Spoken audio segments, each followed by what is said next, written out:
ನಗರದಲ್ಲಿ ನಡೆಯುತ್ತಿರುವ 87ನೇ ಅಖಿಲ ಭಾರತ ಕನ್ನಡ ಸಾಹಿತ್ಯ ಸಮ್ಮೇಳನಕ್ಕೆ 3ನೇ ದಿನವೂ ಹೆಚ್ಚಿನ ಸಂಖ್ಯೆಯಲ್ಲಿ ಜನಸಾಗರವೇ ಹರಿದು ಬಂದಿತು. ಡಿಸೆಂಬರ್ 20ರಿಂದ 3 ದಿನಗಳ ಕಾಲ ಸಮ್ಮೇಳನ ನಡೆಯುತ್ತಿದ್ದು, ಅಂತಿಮ ದಿನವಾದ ಇಂದು ಸಹ ವಿವಿಧೆಡೆಗಳಿಂದ ಸಹಸ್ರಾರು ಸಂಖ್ಯೆಯಲ್ಲಿ ಸಾರ್ವಜನಿಕರು, ಸಾಹಿತಿಗಳು, ಸಾಹಿತ್ಯಾಸಕ್ತರು ಆಗಮಿಸಿ ಸಮ್ಮೇಳನದ ಯಶಸ್ವಿಗೆ ಕಾರಣರಾದರು. ಸಮ್ಮೇಳನದ 3 ದಿನಗಳಲ್ಲಿಯೂ ಜನಜಂಗುಳಿ ಹಾಗೂ ವಾಹನ ಸಂಚಾರ ಹೆಚ್ಚಾಗಿದ್ದರಿಂದ ಟ್ರಾಫಿಕ್ ಜಾಮ್ ಸಮಸ್ಯೆ ಎದುರಾಯಿತು. ವೇದಿಕೆಯಿಂದ ಅಮರಾವತಿ ಹೋಟೆಲ್ ಬಳಿಯ ಅಂಡರ್ ಪಾಸ್ ರಸ್ತೆವರೆಗೂ ವಾಹನ ಸಂಚಾರ ಅಸ್ತವ್ಯಸ್ತಗೊಂಡು ಸಮ್ಮೇಳನಕ್ಕೆ ಆಗಮಿಸುತ್ತಿದ್ದವರು ಹಾಗೂ ಸಮ್ಮೇಳನದಿಂದ ತೆರಳುತ್ತಿದ್ದವರು ನಡೆದುಕೊಂಡು ಹೋಗಲು ಪರದಾಡುವಂತಾಯಿತು.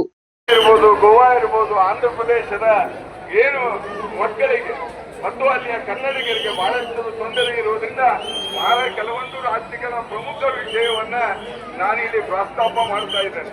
ಇದು 6 ರಾಜ್ಯಗಳ ಗಡಿ ಪ್ರದೇಶದ ಮಕ್ಕಳಿಗೆ ಸಂಬಂಧಪಟ್ಟಂತ ವಿಷಯ ಇರೋದ್ರಿಂದ